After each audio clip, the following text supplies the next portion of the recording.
Hello friends, આજે આપણે બનાવવાના છીએ લસણિયા બટાકા ભૂંગળા. તો તેના માટે મેં 5 થી 6 બટાકાને ધોઈને કુકરમાં બાફવા માટે લઈ લીધા છે. ફ્રેન્ડ્સ, બટાકા બફાય ત્યાં સુધી આપણે ચલો ભૂંગળા તળી લઈએ.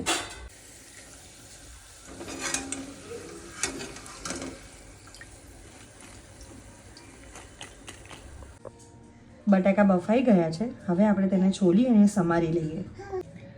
લસણિયા બટાકાનો મસાલો બનાવવા માટે આપણે 8 થી 9 કળી લસણ અને મરચાંને ખાંડીને તેની ચટણી કરી લઈશું.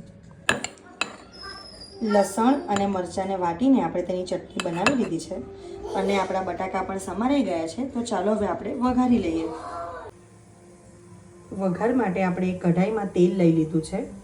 તેલ ગરમ થાય ત્યારે તેમાં આપણી બનાવેલી ચટણી ઉમેરીને હલાવી લઈશું. ચટણીને થોડી વાર તેલમાં સાંતળી લેવાની છે, જેનાથી લસણને કાચાપણું લાગે નહીં. હવે તેમાં સમારેલા બટાકા એડ કરી દઈએ. બટાકા મિક્સ કરી દઈએ. હવે તેમાં થોડીક હળદર, ધાણા જીરું પાવડર અને મીઠું નાખી દઈએ. હવે બધું મિક્સ કરી દઈશું.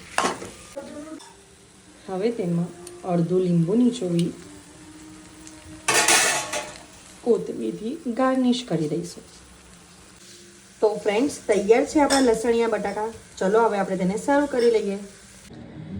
તો ફ્રેન્ડ્સ, શિયાળાની ઠંડીમાં ખાવાની મજા પડી જાય તેવા ગરમા ગરમ લસણિયા બટાકા ભૂંગળા.